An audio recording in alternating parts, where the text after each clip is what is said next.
G'day everybody. G'day everybody. This is Johnny Seville from Acorn Wealth Corp, and welcome to your executive summary for stock setups for Tuesday. And what a wonderful day it was. It's been a wicked kind of market conditions. Last week was fantastic, and today continuing that sentiment. Let's go quickly. Just bring up the disclaimer. We'll see that there on the screen. So there's there it is. Let's pop over to the charts. Excuse me. So basically, what we've had happen is we've had open range set today, and let's have a look at where we're at. So basically, we've had a high there of 27.63 and a low of 27.28. So we're looking to see whether we close below or above that range tomorrow or the next day, because it might not happen tomorrow. It might close inside the range, although I suspect we will probably have a break. Now, there is no high probability pattern on the intraday chart yet. So if I go and have a look at the intraday, and we take a look at the S&P 500, here we go. Okay, and we go to the hourly chart. You'll be able to see that there's a little bit of oscillation there. When you can see when you start to look at the data here, but it's not really clear. It's if we go to the SPY, you can get a bit of a better feel for what I'm talking about. If I go to the SPY, you can see that here's that oscillation I'm talking about. Okay, we'll use actually the bottom to find the line. So if we're going left to right, in all fairness,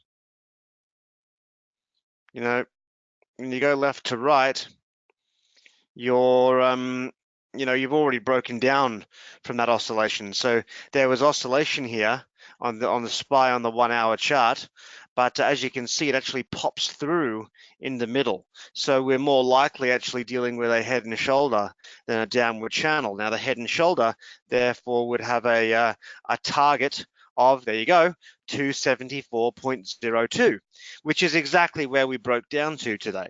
So when we look at the hourly chart on the S&P, there's the SPY. We did have a beautiful head and shoulder pattern there, and so that's bearish instead of a downward channel, which is bullish.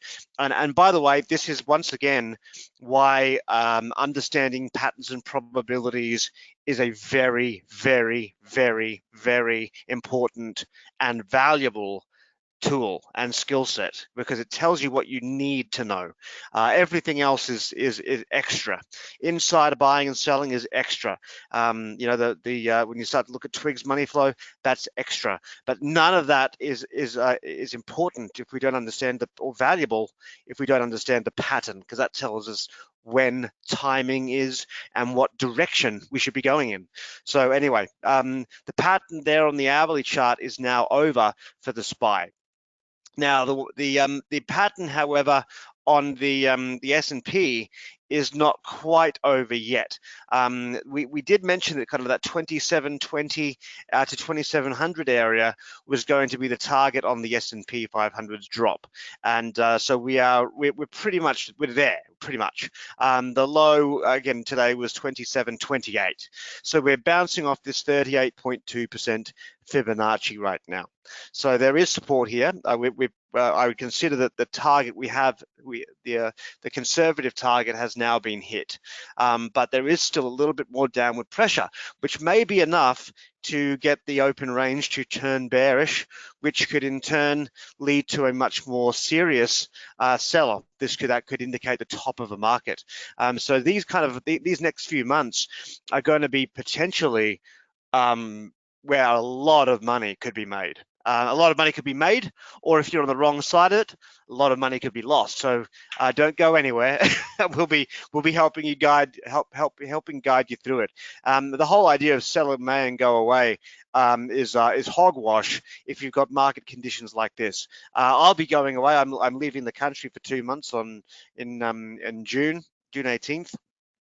I'll be on a completely different time zone. But you think I'm going to be stopping trading and not making money out of these market conditions? Hell no, because a couple of good trades in these kind of markets will pay for the entire trip. So so this is exciting. And when you're swing trading like we're teaching you to do, you don't need to be watching the market during the day. You don't need to be in even the same time zone as when the market's open. Anyway, just a little bit of an idea. So on the S&P, we're going to be watching very closely what happens tomorrow. What I'm most interested in here is well, one, the money flow has turned bearish now. Now, just remember that we haven't been at these levels since the S&P was at 2,500, right? We're 300 points higher. And the money flow is now at the same level. So this indicates potential bubble.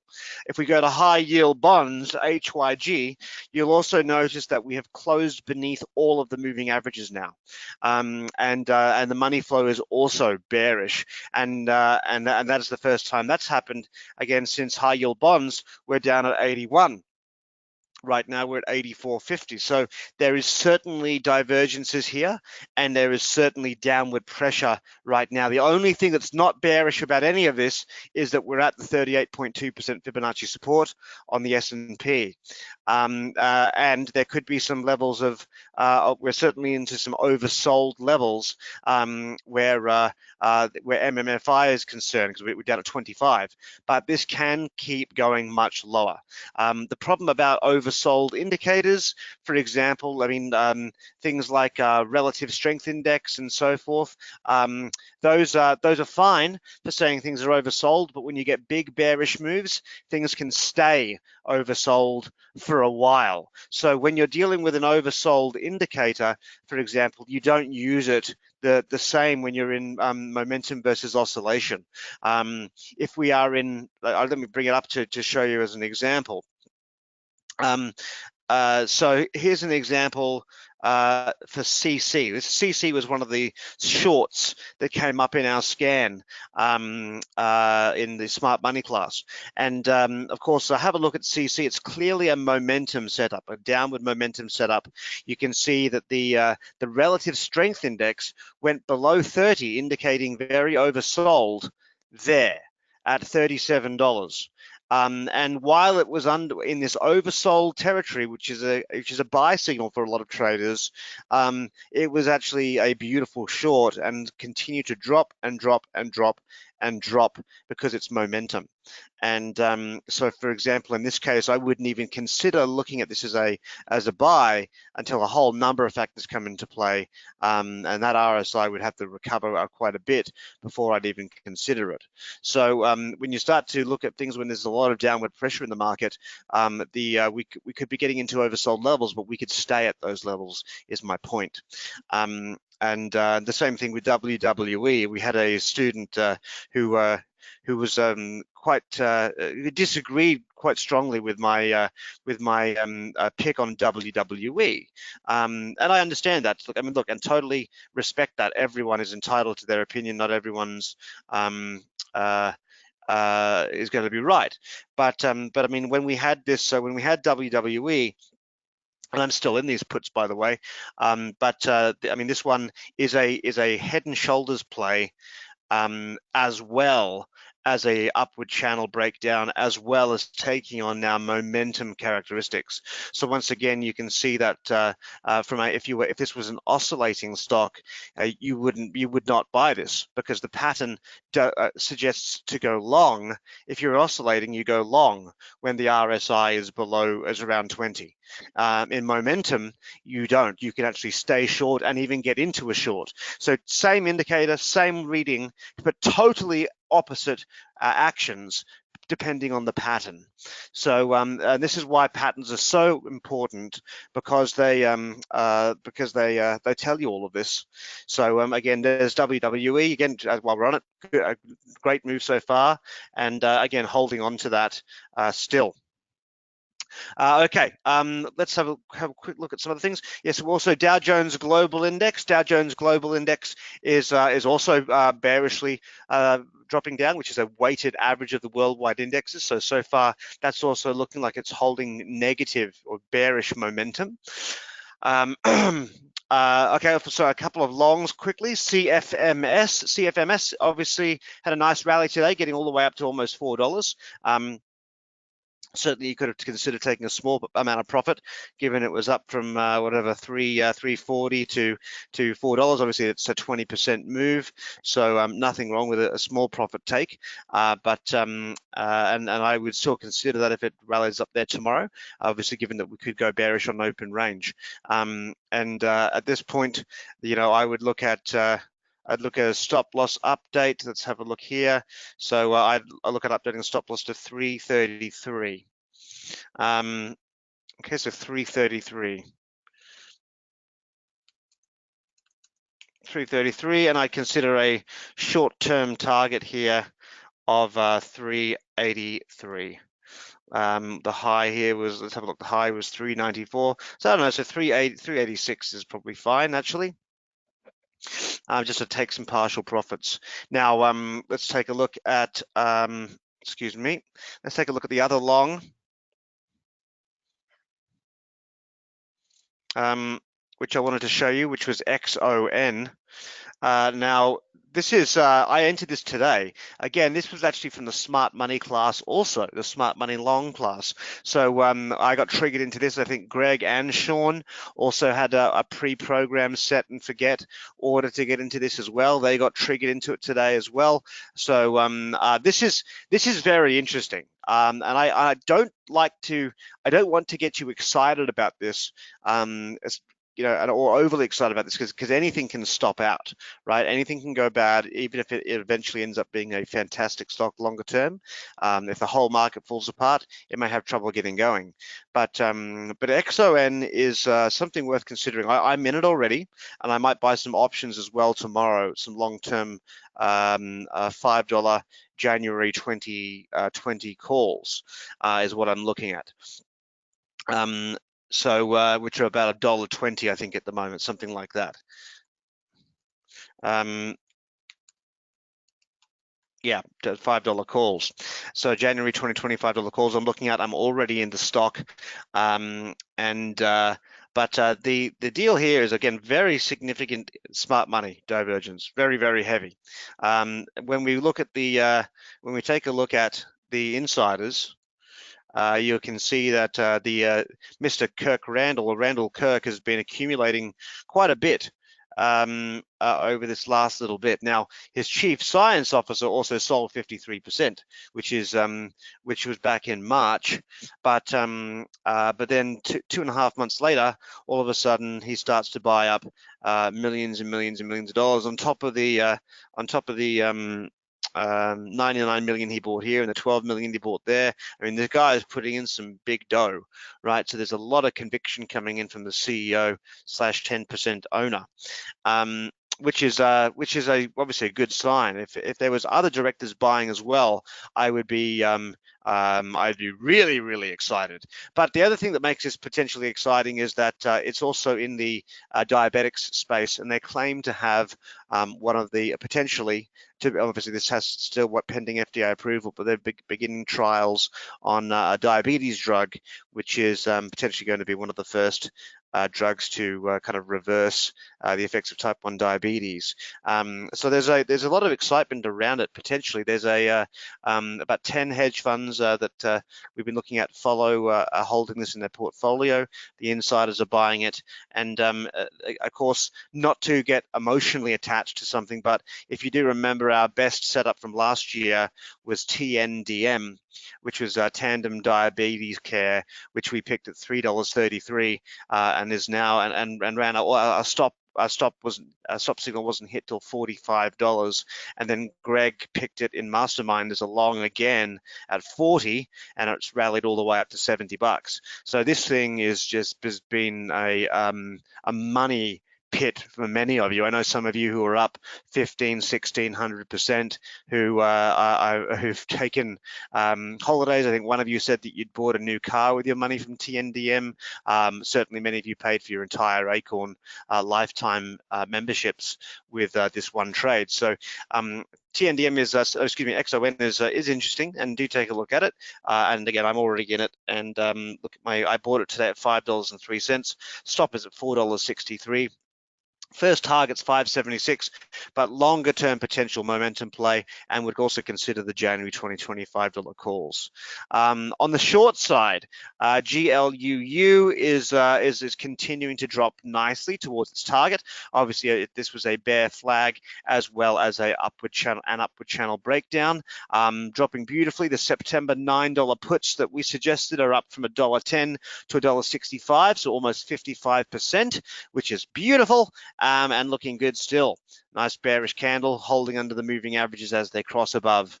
AVY got stopped out today.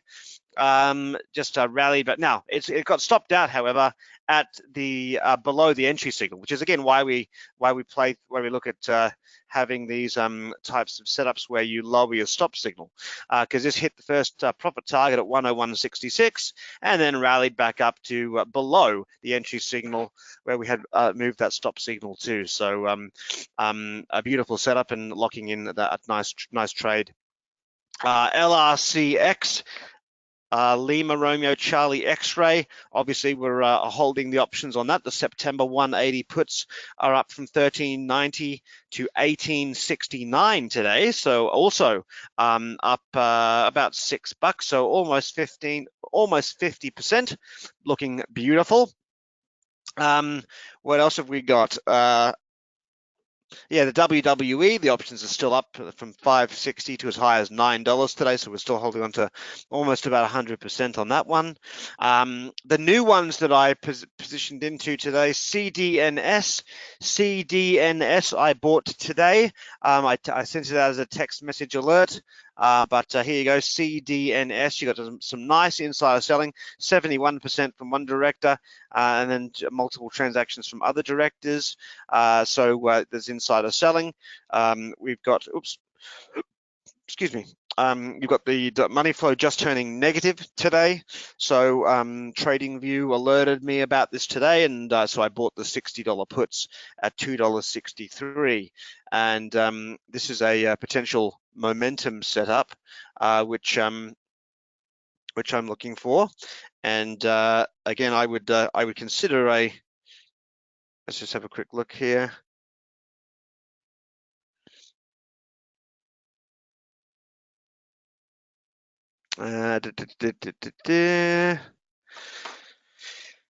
Okay, so yeah, so CDNS, a stop 65.73.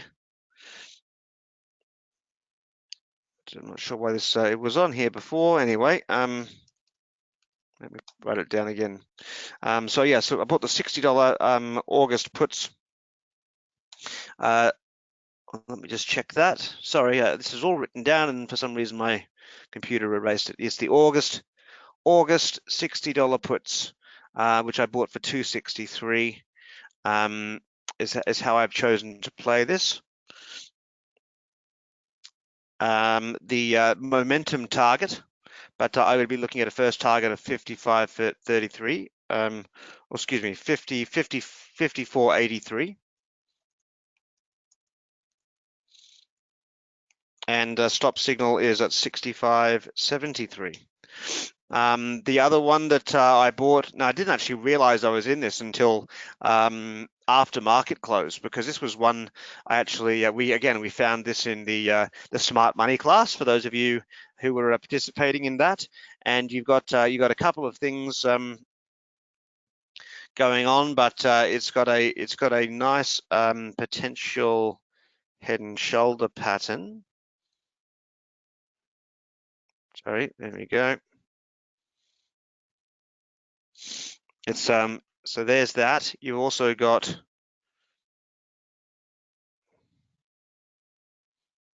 potential inverted fallen angel, which is basically excuse me,